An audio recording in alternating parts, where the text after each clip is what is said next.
السلام علیکم ورحمۃ اللہ وبرکاتہ۔ الحمد للہ رب العالمین والصلاة والسلام علی سید الانبیاء والمرسلین سیدنا محمد وعلی آلہ واصحابہ اجمعین ومن تبعهم بإحسان ودعا بدعوتهم إلى يوم الدین، اما بعد فاعوذ باللہ من الشیطان الرجیم، بسم اللہ الرحمن الرحیم، وَأَحْسِنُوا إِنَّ اللَّهَ يُحِبُّ الْمُحْسِنِينَ۔ وقال النبی صلی اللہ علیہ وسلم: الإحسان أن تعبد الله كأنك تراه فإن لم تكن تراه فإنه يراك، أو كما قال صلی اللہ علیہ وسلم۔ حضرات گرامی، ہمارے لیے یہ خوش بختی اور سعادت کی بات ہے، ہماری خوش نصیبی ہے کہ اللہ تعالیٰ نے ہمیں حضور اکرم صلی اللہ علیہ وسلم کی امت میں پیدا فرمایا، اور جمعہ جیسا مبارک دن ہمیں عطا فرمایا کہ ہمیں طویل ترین عیدوں کا انتظار نہیں کرنا پڑتا، بلکہ ہر 7ویں 8ویں دن ہمیں اللہ تعالیٰ ایک ایسا ماحول نصیب فرماتا ہے کہ جس میں ہم سب اس کے گھر میں جمع ہوتے ہیں، اور جو کیفیت محسوس کرتے ہیں کہ اللہ تعالیٰ ہمیں ایک مرتبہ پھر اپنے قرب کا موقع عطا فرماتا ہے کہ مجھ سے اور قریب آ جاؤ، اور قریب آ جاؤ۔ اور اللہ تعالیٰ نے اعلان فرما دیا ہے کہ آپ کہہ دیجئے کہ میرا جو بندہ بھی مجھ سے مانگتا ہے اور قریب آتا ہے فإنی قریب، تو میں اس سے قریب ہوں اور میں اس کی دعاؤں کو سنتا ہوں۔ جمعہ بہترین موقع ہوتا ہے اپنے اعمال کا جائزہ لینے کے لیے اور اپنے آپ کو بہتر سے بہتر انداز سے پیش کرنے کے لیے اور اپنی غلطیوں کی اصلاح کے لیے، کہ جس کے بعد ہمیں پھر سے جو کوتاہیاں ہمارے عمل میں ہوتی ہیں ان کو سدھارنے کا موقع ملتا۔ اس اسلام کا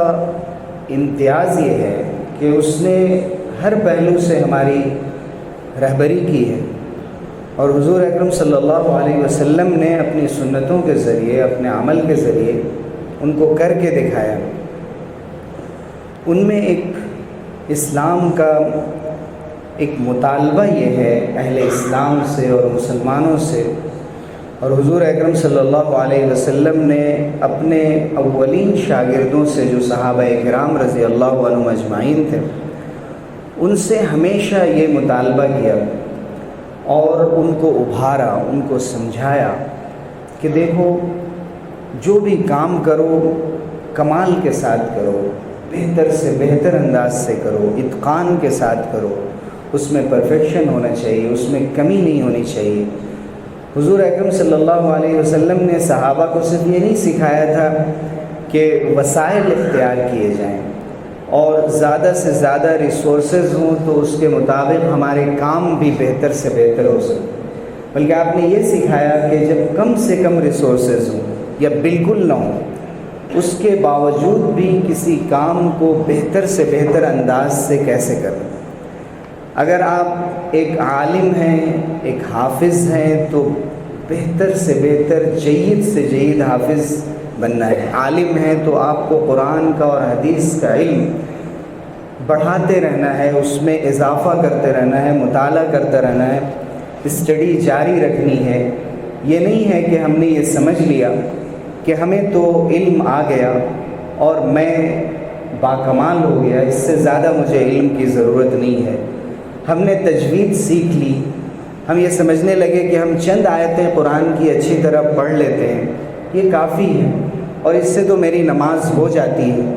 بلکہ حکم دیا گیا کہ آپ مسلسل اس پر محنت کریں، اپنی زندگی کو سیکھنے میں لگائیں، اس لیے کہ جب انسان ایک مرحلے پر آ جاتا ہے کسی بھی کام میں، چاہے وہ علم ہو، وہ تجارت ہو، ملازمت ہو، وہ کسی کی خدمت ہو، زندگی کا کوئی بھی کام لے لیجئے، جب اسے یہ محسوس ہوتا ہے کہ مجھے تو سب کچھ آ گیا یا میں نے اچھی طرح سیکھ لیا، تو انسان ایک حالت پہ نہیں رہتا، اگر وہ آگے نہیں بڑھتا ہے تو وہ پیچھے جاتا ہے۔ بحیثیت مجموعی اگر مسلمانوں کو بھی دیکھا جائے، اجتماعی اعتبار سے بھی شاید مسلمانوں سے یہ غلطی ہوئی کہ انہوں نے یہ سمجھ لیا کہ ہم تو آخری امت ہیں اور ہمیں تو نجات پانی ہی ہے، ہمارے لیے رسول اللہ صلی اللہ علیہ وسلم کی شفاعت موجود ہے اور ہم سب سے برتر سپیریئر قوم ہے دنیا کی، ہمیں کسی قسم کا کوئی نقصان نہیں ہو سکتا۔ اللہ کی سنت یہ ہے کہ وَلَيْسَ لِلْإِنسَانِ إِلَّا مَا سَعَى وَأَنَّ سَعْيَهُ سَوْفَ يُرَى، کہ انسان کی کوشش کے بقدر ہی اس کو پھل ملتا ہے، انسان کو اس کی محنت کا پھل ملتا ہے، اور اس کی کوشش اللہ تعالیٰ دکھاتے ہیں، اس کا ثمرہ، اس کا رزلٹ نظر آتا ہے۔ جس نے جیسی محنت کی ہوتی ہے اسی کے مطابق اس کو اس کا نتیجہ ملتا ہے۔ ایسا نہیں ہے کہ دنیا میں اور قومیں کام کریں، محنت کریں اور پھل ہمیں صرف اس وجہ سے ملتا رہے کہ ہم رسول اللہ صلی اللہ علیہ وسلم کی امت میں۔ ظاہر سی بات ہے کہ جب بھی ہم کوئی کام انجام دیتے ہیں اور کوئی کام ہم کرتے ہیں، اس کام کے کچھ آداب ہوتے ہیں، اس کی کچھ کنڈیشنز ہوتی ہیں، اس کی کچھ ٹیکنکس ہوتی ہیں، اس کے مطابق اس کام کو کرنا ہوتا ہے۔ ہم صرف اللہ کے بھروسے کسی کام کو کریں کہ اللہ پر ہمارا یقین ہے، توکل ہے، اس لیے یہ کام بہتر ہو جائے گا، یقیناً اللہ کی مدد ہوگی، لیکن ہمیں وہ طریقہ، وہ ذریعہ، وہ سبب صحیح طور پہ اختیار کرنا ہوتا ہے۔ اگر صرف ہم یہ سوچیں کہ اللہ پر یقین اور توکل سے سارے کام ہو جائیں گے تو رسول اللہ صلی اللہ علیہ وسلم اپنے صحابہ کو مشقیں نہ کراتے، اپنے صحابہ کو مختلف میدانوں میں تیار نہ کرتے۔ انہوں نے جب یہ چاہا کہ ابن عباس بڑے سے بڑے عالم بنے اور قرآن کے بڑے سے بڑے ماہر بنے تو ان کی تعریف کی، ان کو دعائیں دی، ان کو آپ صلی اللہ علیہ وسلم نے ان کی ہمت افزائی کی، اپریشیٹ کیا، ان کو آگے بڑھایا۔ حضرت عبداللہ ابن مسعود رضی اللہ عنہ کی تعریف کی، ابن عمر کی تعریف کی، ان کو بتایا کہ اس کام کو بہتر سے بہتر انداز سے تم کیسے کر سکتے ہو۔ حضور اکرم صلی اللہ علیہ وسلم نے جب چاہا کہ ہمیں جنگ کے میدانوں میں ماہر مجاہدین کی ضرورت ہے جو جنگوں کے طریقوں سے واقف ہوں، حربوں سے واقف ہوں، تو آپ نے یہ نہیں کیا کہ صرف چند لوگ جو اچھی دعائیں کر لیتے ہیں یا اچھا قرآن پڑھ لیتے ہیں یا اچھی شاعری کر لیتے ہیں تو یہ جنگ کے میدان میں بھی کارنامے انجام دے سکتے ہیں، یہ ضروری نہیں۔ حضور اکرم صلی اللہ علیہ وسلم نے جن صحابہ کے اندر دیکھا کہ ان کے اندر یہ ٹیلنٹ ہے، کہ وہ ان کے اندر طاقت ہے، ان کے اندر ہنر ہے، ان کے اندر تیر چلانے کی طاقت ہے اور سمجھ ہے، وہ کشتیوں میں پچھاڑ سکتے ہیں کسی کو، تو حضور صلی اللہ علیہ وسلم نے ان کو آگے بڑھایا۔ انہوں نے حضرت علی رضی اللہ عنہ کو آگے بڑھایا۔ حضور صلی اللہ علیہ وسلم نے حضرت خالد ابن ولید کو تیار فرمایا، سعد ابن ابی وقاص کو تیار فرمایا، عمرو بن العاص کو تیار فرمایا، ابو عبیدہ بن جراح کو تیار فرمایا۔ حضور اکرم صلی اللہ علیہ وسلم نے جس میدان میں بھی آپ دیکھیں گے، جس کام کا بھی وہ شخص ہوگا، وہ اپنے فن کا، اپنے میدان کا ماہر شخص ہوگا۔ یہ نہیں ہوگا کہ بالکل اگر کوئی قاضی بنایا گیا تو سب سے بہتر قاضی، کوئی لیڈر اور قائد بنایا گیا تو سب سے بڑا قائد۔ حضور اکرم صلی اللہ علیہ وسلم نے فرمایا اقواہم علی، حضرت علی کو اللہ تعالیٰ نے سب سے بہترین فیصلہ کرنے والا بنایا۔ حضرت ابو بکر صدیق رضی اللہ عنہ کو صدیقیت میں مقام ملا اور ان کے اندر اللہ تعالیٰ نے لیڈرشپ کوالٹی ایسی پیدا کی، اور حضور صلی اللہ علیہ وسلم نے اپنے آخری وقت میں ان کو مسلح پہ بڑھایا، امامت کے منصب پہ بڑھایا۔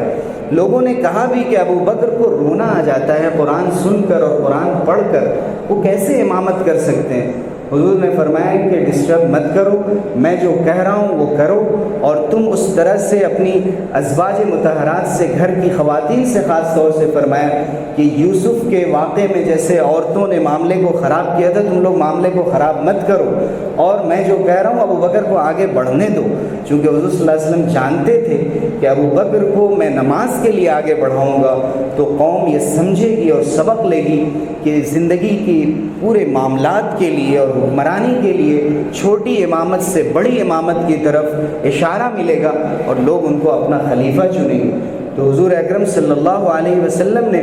آپ دیکھیے کہ اگر کوئی شاعر ہے حضور کی مجلس میں، اور اس زمانے میں شاعری کے ذریعے سے ہی میڈیا کا کام لیا جاتا تھا، حضرت عبداللہ ابن رواحہ، کعب ابن مالک، کعب ابن زہیر، اور سب سے مشہور شاعر حضرت حسان ابن ثابت رضی اللہ عنہ، 4 حضور کے مشہور شاعر تھے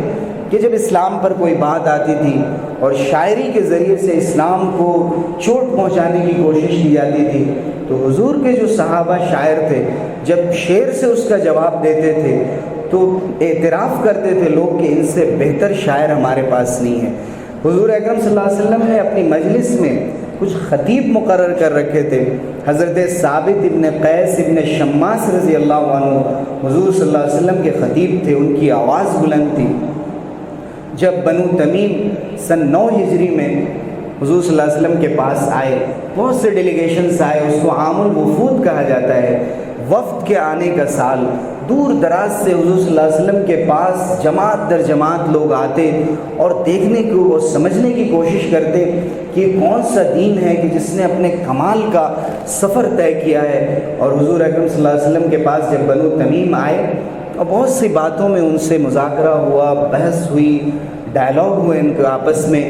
تو حضور اکرم صلی اللہ علیہ وسلم نے پھر جب دیکھا کہ ان کی طرف سے کچھ لوگوں نے کھڑے ہو کر تقریر کے جوہر دکھائے کہ تقریر کیسے کیا جاتا ہے، ایڈریس کیسے کیا جاتا ہے، وہ طارق بن حاجب کھڑے ہوئے اور حضور اکرم صلی اللہ علیہ وسلم نے سامنے تقریر کی، تو حضور صلی اللہ علیہ وسلم نے فرمایا کہ ثابت تم جواب دو، اور وہ کھڑے ہو کر انہوں نے تقریر کی۔ جب ادھر سے زبرقان ابن بدر نے شاعری کی تو حضور نے فرمایا حسان ابن ثابت کو کہ تم ان کا جواب دو۔ اس وقت بنو تمیم کے سرداروں نے کہا واللہ ان خطیب القوم اخطب من خطیبنا وان لشاعرهم اشعر من شاعرنا، ان کے خطیب ہمارے خطیبوں سے بہتر ہیں، ان کے شاعر ہمارے شاعروں سے بہتر ہیں، کسی بھی چیز میں ہم ان کا مقابلہ نہیں کر سکتے۔ یہ ہے صحابہ کرام رضی اللہ عنہم اجمعین کی شان کہ اگر ان کو کوئی نماز پڑھتے ہوئے دیکھتا تو یہ کہتا کہ نماز ایسے پڑھی جاتی ہے، کوئی کاروبار کرتے ہوئے دیکھتا تو وہ کہتا کہ کاروبار ایسے کیا جاتا ہے، کوئی صدقہ کرتے ہوئے دیکھتا تو یہ کہتا کہ صدقہ کرنا ہے تو ایسے کیا جانا چاہیے۔ حضور اکرم صلی اللہ علیہ وسلم نے ہمیں سکھایا، سمجھایا کہ ہر کام کو بہتر سے بہتر انداز سے انجام دینا ہے۔ اللہ تعالیٰ نے فرمایا وَأَحْسِنُوا إِنَّ اللَّهَ يُحِبُّ الْمُحْسِنِينَ، کام کو بہتر سے بہتر طریقے سے انجام دو، احسان کرو، حسن سلوک سے پیش آؤ، اللہ تعالیٰ اچھے کام کرنے والوں کو پسند فرماتا ہے۔ حضور صلی اللہ علیہ وسلم نے ایک مرتبہ دیکھا کہ لوگوں نے تجہیز و تکفین کی اور قبر کو صحیح سے برابر نہیں کیا، مٹی ڈال دی اور یوں ہی چھوڑ دیا۔ حضور نے فرمایا سووا لحد ھذا،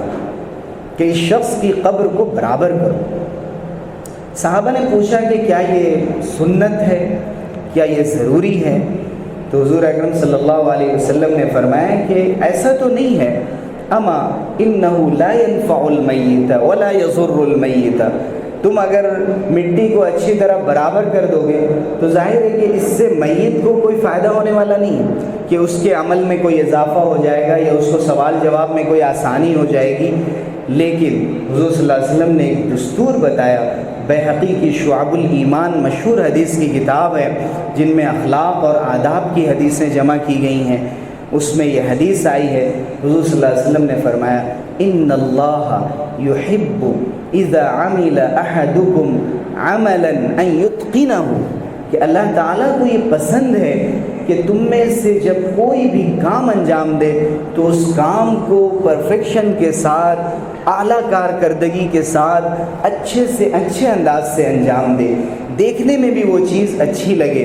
بظاہر اس کا کوئی فائدہ نظر نہیں آ رہا ہے ہمیں، لیکن اس سے ہمیں ڈسپلین معلوم ہوتی ہے، اس سے یہ معلوم ہوتا ہے کہ مسلمانوں کے اندر سلیقہ ہے، ادب ہے، وہ اپنی چیزوں کو بہتر سے بہتر رکھتے ہیں۔ حضور اکرم صلی اللہ علیہ وسلم سے جب حضرت جبرائیل نے پوچھا تھا کہ احسان کسے کہتے ہیں، حضور نے فرمایا کہ احسان یہ ہے ان تعبد اللہ کأنک تراہ فإن لم تکن تراہ فإنہ یراک۔ احسان یہ ہے کہ تم اللہ کی عبادت ایسے کرو جیسے کہ تم اسے دیکھ رہے ہو، اور ظاہر ہے کہ تم اسے دیکھ نہیں پاؤ گے، تم اسے اگر نہیں دیکھ رہے ہو تو وہ تمہیں دیکھ رہا ہے۔ کم سے کم اپنے ذہن میں یہ کیفیت اور یہ دھیان جماؤ کہ اللہ تعالیٰ کے سامنے میں نماز پڑھ کر دکھا رہا ہوں، میں تلاوت کر کے دکھا رہا ہوں کہ اے اللہ میں آپ کا کلام پڑھ رہا ہوں اور آپ سن رہے ہیں۔ کیا انسان شرمندہ نہیں ہوگا اگر غلط قرآن پڑھتا ہو کہ اللہ کے سامنے قرآن پڑھ رہا ہے اور اس کا کلام بھی وہ اپنی زبان سے درست نہیں کر سکا، وہ صحیح طور پہ مخرج نہیں ادا کر پا رہا ہے، صحیح طور پہ وہ کہاں رکنا چاہیے، کہاں آیت کو ملانا چاہیے، یہ اسے نہیں معلوم ہے، اسے شرمندگی ہوگی کہ میں نے عمر گزار دی اور قرآن صحیح پڑھنا نہیں سیکھا۔ حضور اکرم صلی اللہ علیہ وسلم نے دیکھا کہ کچھ لوگ قرآن پڑھتے ہیں تو اٹک اٹک کر پڑھتے ہیں۔ آپ نے فرمایا کہ اگر قرآن سیکھ رہے ہیں پھر بھی دشواری ہو رہی ہے ان کو پڑھنے میں، ان کے لیے بھی 2 اجر ہیں، لیکن فرمایا الماہر بالقرآن مع السفرۃ الکرام البررہ، کہ جو قرآن کا ماہر ہے، اس کو قرآن اچھی طرح یاد ہے، ڈوب کر قرآن پڑھتا ہے سرور کے ساتھ، کیفیت کے ساتھ، کہ انسان کو وجد آ جائے سن کر، وہ ساری چیزیں بھول جائے۔ اس نے سوچا تھا کہ میں نماز کے فوراً بعد مجھے کوئی کام ہے، لیکن امام نے ایسی قرأت شروع کی کہ اسے لگا کہ کاش یہ اور طویل کرتا، اس نے اتنی جلدی رکوع کیوں کر دیا۔ یہ کیفیت کیوں پیدا ہوتی ہے کہ جب انسان قرآن کو اس طرح سے پڑھتا ہے جیسے اس کے پڑھنے کا حق ہے۔ حضور اکرم صلی اللہ علیہ وسلم نے حضرت ابو موسیٰ اشعری رضی اللہ عنہ کی تعریف فرمائی کہ ان کو لحن داؤدی ملی ہے، جیسے حضرت داؤد علیہ السلام کو اللہ نے ایسی آواز عطا فرمائی تھی، جب وہ زبور پڑھتے تھے تو ان کے ساتھ پہاڑ بھی جھومنے لگتے تھے، پرندے ان کے ساتھ شامل ہو جاتے تھے۔ حضور نے فرمایا کہ ابو موسیٰ اشعری اس طرح قرآن پڑھتے ہیں۔ اب ابن مسعود قرآن پڑھتے، حضور نے فرمایا کہ قرآن ان کی طرح پڑھو، ایسا لگتا ہے کہ قرآن نازل ہو رہا ہے۔ فرمایا قرآن سیکھنا ہے، ابی بن کعب سے سیکھو، زید بن ثابت سے سیکھو۔ یہ حضور اکرم صلی اللہ علیہ وسلم کے وہ صحابہ تھے کہ جنہوں نے قرآن مجید کو خوبصورت انداز سے پڑھنا سیکھا تھا، پھر یہ سیکھا تھا کہ قرآن کو صرف اچھا سے اچھا پڑھنا کافی نہیں ہے، بلکہ قرآن کے معانی کو سیکھنا بھی ضروری ہے۔ قرآن میں اللہ تعالیٰ نے کیا فرمایا ہے، وہ ہم سے کیا چاہتا ہے۔ بعض صحابہ تھے کہ جو قرآن سیکھتے تھے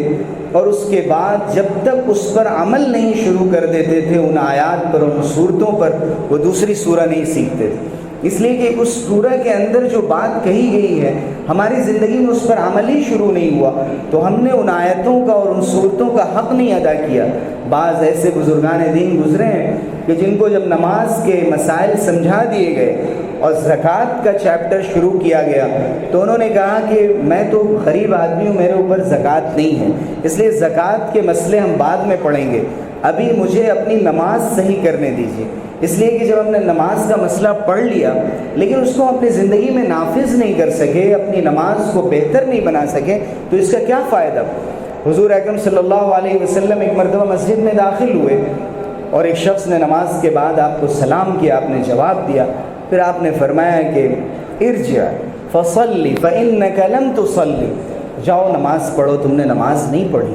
پھر آپ نے واپس بھیجا کہ جاؤ نماز پڑھو، تم نے نماز نہیں پڑھی۔ 3 مرتبہ انہوں نے پڑھی نماز، لیکن حضور نے فرمایا کہ اتنی جلدی نماز نہیں پڑھی جاتی، کنقع الغراب، جیسے کہ کوا زمین سے دانہ اٹھاتا ہے، ایسے نماز تیزی کے ساتھ پڑھ لی جائے اور اپنے آپ کو فوراً فارغ کر لیا جائے۔ حضرت عائشہ صدیقہ رضی اللہ عنہ حضور اکرم صلی اللہ علیہ وسلم کی رات کی نمازوں کی کیفیت بیان کرتی ہیں، لا تسأل عن حسنہن وطولہن، مت پوچھو کہ کتنی خوبصورت نماز ہوتی تھی اور کتنی لمبی اور طویل نماز ہوتی تھی۔ امام کو تو یہ ہدایت دی گئی کہ وہ معتدل نماز پڑھائے، چونکہ مقتدی میں بعض لوگ ضرورت مند ہوتے ہیں، کمزور ہوتے ہیں، ضعیف ہوتے ہیں، بیمار ہوتے ہیں، لیکن جب اپنی نماز پڑھی جائے تو انسان پورے حسن اہتمام کے ساتھ، کیفیت کے ساتھ ایک نماز ہی تو ہے کہ جو ہمیں اللہ سے جوڑنے والی ہے۔ والذین هم فی صلاتهم خاشعون ای خائفون ساکتون، کہ جو اپنی نمازوں میں خشوع اختیار کرنے والے لوگ ہیں، ڈر کی کیفیت کے ساتھ، خاموشی کے ساتھ اپنے اعضاء کو اور اپنے ہاتھ پیر کو حرکت نہیں کرتے، اور اس طرح سے کھڑے ہو جاتے ہیں اللہ کے سامنے جیسے لگتا ہے کہ کوئی ستون زمین میں گاڑ دیا گیا ہو، اور کھو جاتے ہیں اللہ کی عبادت میں۔ یہ کیفیت نماز کی ہونی چاہیے۔ نماز کے لیے جب تیاری کی جائے تو حضور صلی اللہ علیہ وسلم نے فرمایا من توضأ فأحسن الوضوء، کہ جس نے وضو کیا اور بہتر سے بہتر وضو کیا، تب فرمایا کہ خرجت خطاياه من جسده، اس کے گناہ اس کے جسم سے نکل جاتے ہیں، حتى تخرج من اظفاره، یہاں تک کہ اس کے ناخن کے نیچے سے بھی اس کے گناہ جھڑتے ہیں۔ حضور صلی اللہ علیہ وسلم نے فرمایا کہ من اغتسل فاحسن الغسل، جس نے جمعے کے لیے غسل کیا اور اچھا سے اچھا غسل کیا، لبس من احسن الثياب، اچھے سے اچھے کپڑے پہنے، مس من طیب اہلی، اس نے عطر لگانے کا اہتمام کیا، ولم یلغو، حضور ذہنی کے ساتھ مسجد میں آیا، یہ سوچ کر میں اللہ کی بارگاہ میں جا رہا ہوں، لہو و لعب میں، بیکار کاموں میں نہیں لگا، ولم یفرق بین اثنین، دو لوگوں کے درمیان جگہ بنا کر وہ آگے نہیں گیا، اور وہ اس کو جہاں جگہ ملی وہ بیٹھ گیا، لوگوں کے کاندھے کے اوپر سے پیر رکھ کر وہ نہیں گیا، دو لوگوں کو اس نے الگ نہیں کیا۔ اللہ کے رسول صلی اللہ علیہ وسلم نے فرمایا غفر له ما تقدم بینہ و بین الجمعۃ الاخری، کہ اس جمعے اور دوسرے جمعے کے درمیان جو بھی اس سے گناہ ہوں گے اللہ تعالیٰ نے اسے معاف فرما دیا۔ حضور اکرم صلی اللہ علیہ وسلم نے ہر چیز میں ہمیں ادب سکھایا، ہر کام میں طریقہ سکھایا، یہاں تک کہ نکاح کے بعد اگر کسی وجہ سے نباہ نہ ہو پائے، اور آج ہم اپنے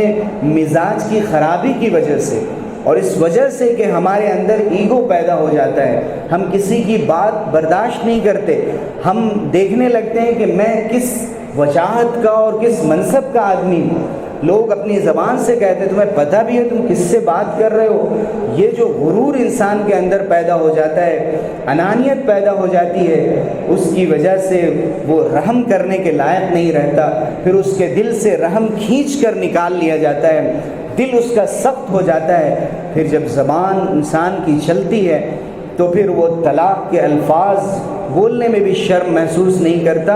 اور بہت تیزی کے ساتھ اپنے بندھن کو ختم کر دینا چاہتا ہے، جبکہ قرآن مجید نے یہ کہا تھا کہ ہمیں اگر اس رشتے کو ختم بھی کرنا ہے فَإِمْسَاكُمْ بِمَعْرُوفٍ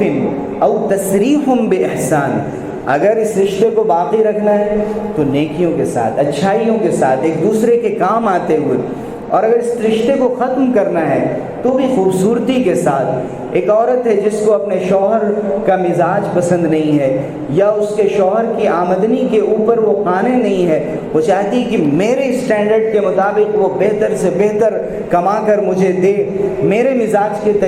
مطابق چلے، میرے طریقے پر، ورنہ میں خلا لے لوں۔ یعنی یہ بندھن جو اللہ تعالیٰ نے باندھا ہے اور اس رشتے کو محترم بنایا ہے، اور اس لیے بنایا کہ یہ باقی رہے، دائمی رہے، اس لیے نہیں کہ بات بات پر اس کو ختم کر لیا جائے۔ حضور اکرم صلی اللہ علیہ وسلم نے فرمایا کہ تم میں سے کسی کو کوئی بات ناپسند ہو تو یہ تو دیکھے کہ کتنی باتیں جو اس کی پسندیدہ ہیں،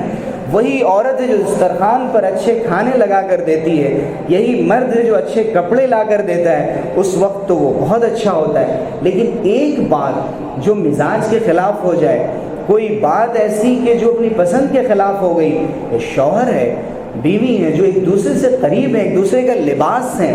کبھی ناگواری کا اظہار کر سکتے، کبھی غصے کا اظہار کر سکتے ہیں۔ اگر کسی نے ہمیشہ مٹھائی کھانے کو دی ہو، کبھی کوئی کڑوی چیز دے دے تو کیا اسے گوارا نہیں کیا جا سکتا ہے؟ محمود نے جب ایاز کو ککڑیاں دی تھی کھانے کے لیے، اور مسلسل ایاز ان ککڑیوں کو کھاتے رہے، آخری قاش اٹھا کر محمود نے اپنے منہ میں ڈالا اور دیکھا کہ وہ بہت زیادہ تلخ ہے، تو اس نے کہا کہ اتنی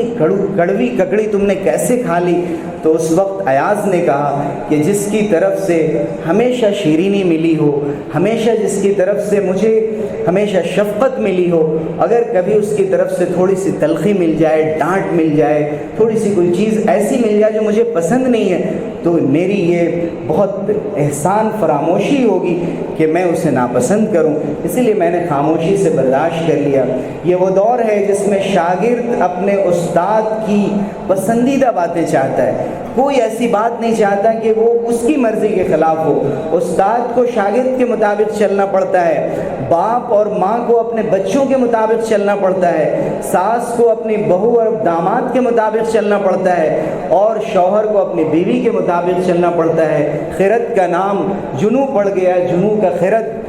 جو چاہے آپ کا حسن کرشمہ ساز کرے۔ یہ ساری چیزیں بدل چکی ہیں اور انسان اپنے آپ کو بھول چکا ہے کہ میری حقیقت کیا ہے۔ میں اگر ایک سچا مسلمان ہوں، ایک کاروباری ہوں، میں کسی کا ملازم ہوں، میں کسی کا باس ہوں، میری کیا ذمہ داری ہوتی؟ مجھے کیسے اس کے ساتھ بہتر سے بہتر معاملہ کرنا ہے۔ اور اگر میں کسی کا ملازم ہوں اور مجھے کوئی کام طے کیے گئے ہیں اور ذمہ داری دی گئی ہے تو کیسے اسے امانت کے ساتھ انجام دینا ہے۔ میں ایک انجینئر ہوں، میں ایک ایڈوکیٹ ہوں، میں ایک ڈاکٹر ہوں، تو کیا میں اپنا فریضہ صحیح سے انجام دے رہا ہوں، یا میری نظر صرف بل پر ہے، یا میں دیکھ رہا ہوں کہ کتنے مریضوں کی جان ہماری وجہ سے خطرے میں پڑ گئی، کتنی عمارتیں میری وجہ سے، میرے کنسٹرکشن کی کمزوری کی وجہ سے اور میرے فن کی کمزوری کی وجہ سے نقصان پہنچا اس کو، کتنے برج گر گئے اور جس کی وجہ سے لاکھوں لوگوں کا نقصان ہوا۔